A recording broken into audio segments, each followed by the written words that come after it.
Mga kapatid, ang homilya po ngayong araw ng linggo pong ito ay hango po sa babasahin kong ito.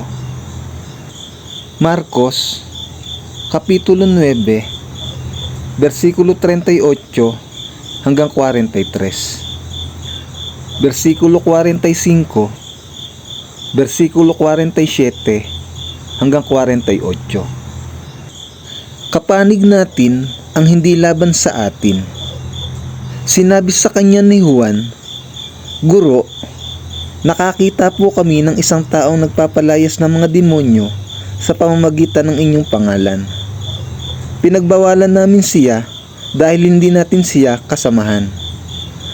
Ngunit sinabi ni Jesus, "Huwag ninyo siyang pagbawalan sapagkat ang taong gumagawa ng himala sa pamamagitan ng pangalan ko ay hindi agad magsasalita ng masama laban sa akin.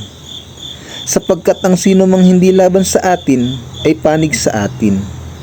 Tandaan ninyo, ang sino mang magbigay sa inyo ng isang basong tubig dahil sa kayo'y tagasunod ko, ay tiyak na tatanggap ng gantimpala. Sanhi ng pagkakasala. Mabuti pa sa isang tao ang siya'y bitinan sa leeg ng isang malaking gilingang bato at itapon sa dagat kaysa maging sanhi ng pagkakasala ng isa sa maliliit na ito na nananalig sa akin. Kung ang kamay mo ang nagiging sanhi ng iyong pagkakasala, putulin mo ito.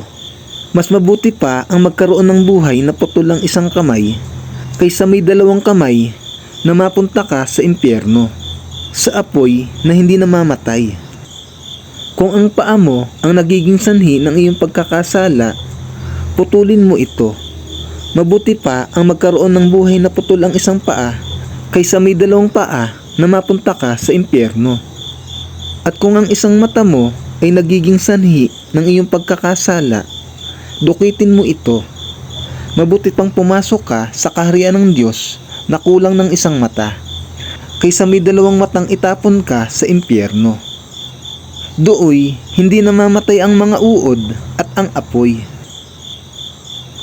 Ang mabuting balita ng Panginoon.